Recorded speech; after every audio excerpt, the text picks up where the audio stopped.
Talking to Charlton manager Russell Slade ahead of Saturday's home game against Chesterfield. Russell, this time last week there was a flu bug doing the rounds among the Charlton players and Patrick Bauer was taken ill on the way to Gillingham. Have those affected recovered by now? We're in a lot better place compared to this time last week, that is absolutely for sure. When these things in a building like this where you're all together, confined spaces, it can be an issue sometimes when there's a bug going round, but we've done our best to clear it up, and hopefully we won't have any more problems. We mentioned Patrick Bauer, you lost him. Have you been hampered in your development of the side because you've had central defenders injured and going sick, and it's maybe disrupted your attempts to settle the side down and get a firm central defensive partnership?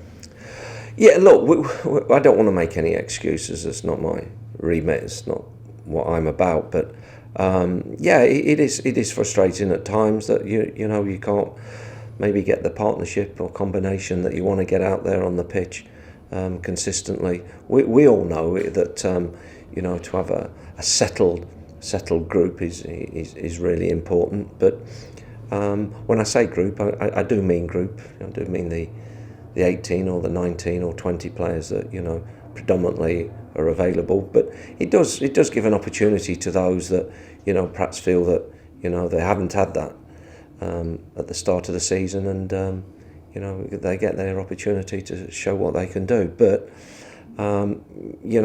just for an example from Saturday, I think Pearce showed what a fantastic difference he can make.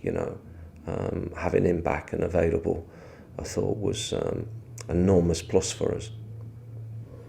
You were critical of the team's slow start at Gillingham. No doubt you want them to come flying out the blocks against Chesterfield on Saturday. Yeah, I don't know where that quite came from. Obviously it was a difficult week with the virus, the travelling. We had a late one in midweek as well, But again, no excuses. We didn't start with that intent and purpose that we have in some of the previous games. So we had to really battle and grind our way in there. There wasn't a lot that happened in that first half, but as I said, I was honest enough to say that I thought they were slightly the better side, greater intention they had. But second half, it showed that we've got good spirit and good desire to bounce back and get back at the opposition away from home. You had 2 penalties at Gillingham, one you missed, the other you equalised from. Have you decided who's taking a penalty should you get one on Saturday?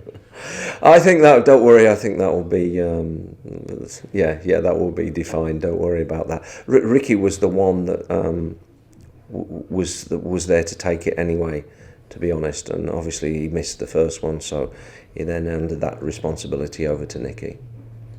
Do you single out who's going to take a penalty and who isn't, or do you leave it to the players? No. We had Jacko was obviously the penalty taker, but it was discussed that Ricky would be the next one in line for that. So, and to be honest, even though you probably don't realise, they're both regular penalty takers, and Ricky Holmes took penalties for Northampton, and Nicky took them for Swindon. So from that point of view, we have got the players in the building to step up. The important thing is it's a free shot, and we should be in the back of the net every single time we've got a penalty. Nicky scored your second penalty at Gillingham. Is he champing at the bit to start on Saturday? Well, look, I think that would have done him a lot of good. We'll just have to wait and see. I'm not giving any signals out as to what we're going with at this moment in time, but that was a welcome introduction for Nicky and for him to get a goal.